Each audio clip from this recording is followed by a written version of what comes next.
इसी से जुड़ा हुआ एक और सवाल, आपने कह रहे कि बाहर की चीजों से होता है, हमारी बॉडी रिएक्ट करती है, तो ये तो हो गया कि भाई हमें बाहर की चीजों से हो रही है एलर्जी और वो डेवलप हो गई, लेकिन क्या ये जेनेटिकल भी आती है? क्या हमें हमारे एंसेस्टर से भी मिलती है? Good question.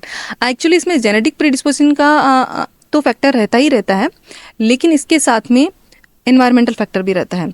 जेनेटिक तो ये है कि अगर किसी पेरेंट्स में, अगर सिंगल पेरेंट्स को एक एलर्जी है, तो उसमें जो बच्चे में एलर्जी रहने की चांसेस हैं वो मोर देन 50% है। लेकिन अगर दोनों पेरेंट्स को एलर्जी है तो बच्चों में एलर्जी होने की चांसेस मोर देन 65% है। ऐसा डेटा अवेलेबल है। लेकिन जेनेटिक में ये है कि आप ससेप्टिबल जरूर हो एलर्जी के लिए, लेकिन आपको एलर्जी के सिम्टम्स आएंगे या नहीं आएंगे ये अदर फैक्टर पे भी डिपेंड करते हैं, जैसे कि एनवायरमेंटल फैक्टर है। एनवायरमेंटल फैक्टर में हम बात करें तो बच्चों में तो ये एलर्जी स्टार्ट होती ही होती है, लेकिन ये जो एलर्जी की जो कहानी है ये वुम्ब में स्टार्ट हो जाती है। यस, ये अपन को देखना पड़ेगा कि जो मैटरनल है ना फैक्टर्स, वो भी एलर्जी के लिए रिस्पॉन्सिबल है।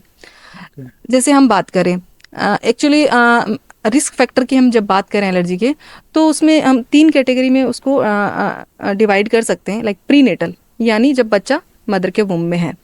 Natal, during birth. And post natal, जब बच्चे ने जन्म ले लिया है और वो इस बाहर के इन्वायरमेंट में आ चुका है। तो ये बहुत ही इंटरेस्टिंग है कि मदर के वुम्ब में ही स्टार्ट हो जाता है उसको कि एलर्जी उसको होगी या नहीं होगी।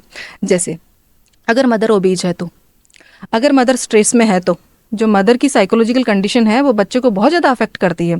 इसी तरह से मदर का जो न्यूट्रिशन है वो पुअर है, मदर को हाइपोथायरॉयडिज्म एक डिजीज़ होती है वो हो गई है, या उसका विटामिन डी लेवल कम है, या मदर स्मोक करती है। आजकल बहुत फैशन में है कि स्मोकिंग कोई भी कर लो, है ना, कि फीमेल मेल से कम है क्या, वो स्मोकिंग कर सकती हैं। लेकिन अगर she is planning for a baby, she is planning family, then she should stop the smoking, क्योंकि अगर मदर स्मोक करती है तो that can be a reason for their allergy.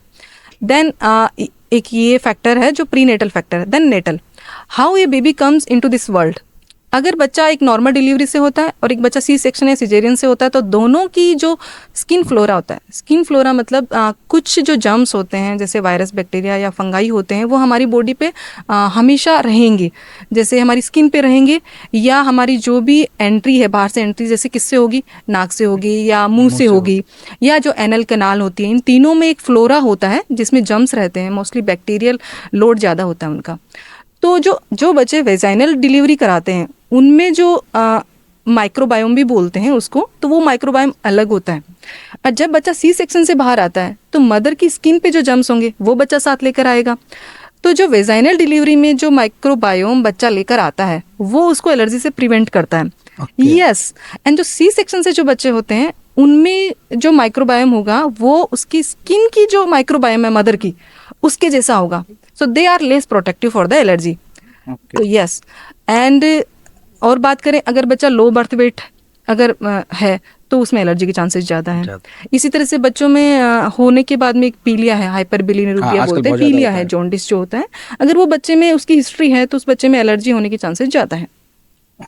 Then if we talk about postnatal factors, again mother का stress है तो, और बच्चे में भी पोस्टनेटली अगर बच्चा स्ट्रेस में है तो उसमें एलर्जी के चांसेस ज़्यादा रहेंगे।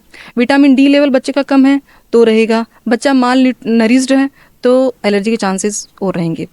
एक और इम्पॉर्टेंट फैक्टर है जो अभी मैं आपको बताना चाहूँगी।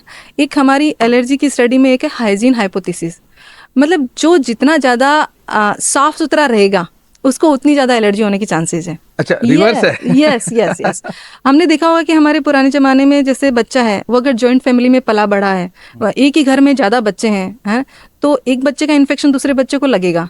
और क्योंकि इन्फेक्शन ये उस एंटीजन की तरह है, जैसे हम वैक्सीन में एंटीजन देते हैं सो दैट उसका एंटीबॉडी बन जाए और बच्चा प्रोटेक्ट हो जाए, सो दैट फर्दर अगर कोई इन्फेक्शन होता है उसके लिए हम रेडी रहे शरीर। तो वो एंटीजन अगर उसको अपने ही सिबलिंग से या कजन से मिल रहा है और उसकी बॉडी में ऑलरेडी एंटीबॉडी बन चुकी है तो फर्दर उसको इन्फेक्शन होगा तो वो उसको प्रिवेंट कर सकता है। तो अगर सिंगल चाइल्ड का जो नया तरीका है या ओनली उसके एक ही ब्रदर या सिस्टर है तो उसको जो इन्फेक्शन के चांसेस हैं वो कम है, तो उसकी इम्यूनिटी भी कम डेवलप होगी। ठीक है, तो less chance of infection then more chance of allergy development. तो हाइज और धीरे धीरे हमने देखा है कि अभी हाउस होल्ड जो क्लीनिंग जो बहुत सारे केमिकल्स आते हैं जिसमें अगर it contains formaldehyde, that is very carcinogenic and also the allergenic also.